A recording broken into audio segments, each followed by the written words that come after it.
ఇప్పుడు ఇన్జస్టిస్ అని ఎందుకు అన్నానంటే నాకు అర్థం కాదు ఏంటంటే అసలు దేశం మొత్తంలో సుగాలి ప్రీతి అనేటువంటి ఇన్సిడెంట్ని తెర మీద తీసుకొచ్చినటువంటి వ్యక్తి కొణిదెల పవన్ కళ్యాణ్ అనే వ్యక్తి. ఆ వ్యక్తి తీసుకొచ్చిన తర్వాత దాని నుంచి ఆ వ్యక్తి డైరెక్ట్గా నేరుగా విమర్శకి వెళ్ళిపోదాం.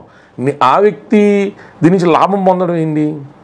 అసలు ఆ అమ్మాయిని ట్రైబల్ సెగ్మెంట్ కింద పవన్ కళ్యాణ్ అనేటువంటి వ్యక్తి ప్రొజెక్ట్ చేసి ఓ ట్రైబల్ అమ్మాయికి అన్యాయం జరిగిందని ట్రైబల్ ఓట్స్ అనేది తీసుకున్నాడు ఆయన. లేదా ఒక అమ్మాయి ట్రైబల్ కాకుండా ఒక అమ్మాయికి జరిగింది అని మహిళల ఓట్లన్నీ తెచ్చుకున్నాడు ఆయన. అలా జరగదు కదా, పొలిటికల్ నెక్సెస్ అలా జరగదు కదా.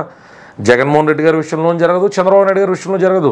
ఒక అంశాన్ని లేవనెత్తినప్పుడు, ఆ అంశం మీద పోరాటం చేసినప్పుడు, ఆ అంశం మీద సుదీర్ఘకాలం ప్రయాణం చేసినప్పుడు ఆ అంశం నీ రాజకీయపరమైన ప్రయాణంలో నీ ఆలోచన విధానం తెలియజేస్తుంది. ఈ అంశాన్ని ఈ మనిషిలో తీసుకుంటాడు అనమాట, ఈ అంశాన్ని మీద ఈ మనిషిలో రియాక్ట్ అవుతాడు అనమాట అని నీ ఓవరాల్ పొలిటికల్ పర్సనాలిటీని పర్సోనాని డిఫైన్ చేస్తుంది.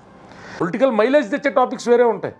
నేను ఖచ్చితంగా ప్రత్యేకమైనటువంటి హోదాను తీసుకొస్తాను అని వెళ్ళారు అనుకోండి, అది majority of the segment people నమ్మారు అనుకోండి, ఆ తీసుకురావడం మీద ఓట్లు పడుతూ ఉంటాయి. అది పొలిటికల్ మైలేజ్.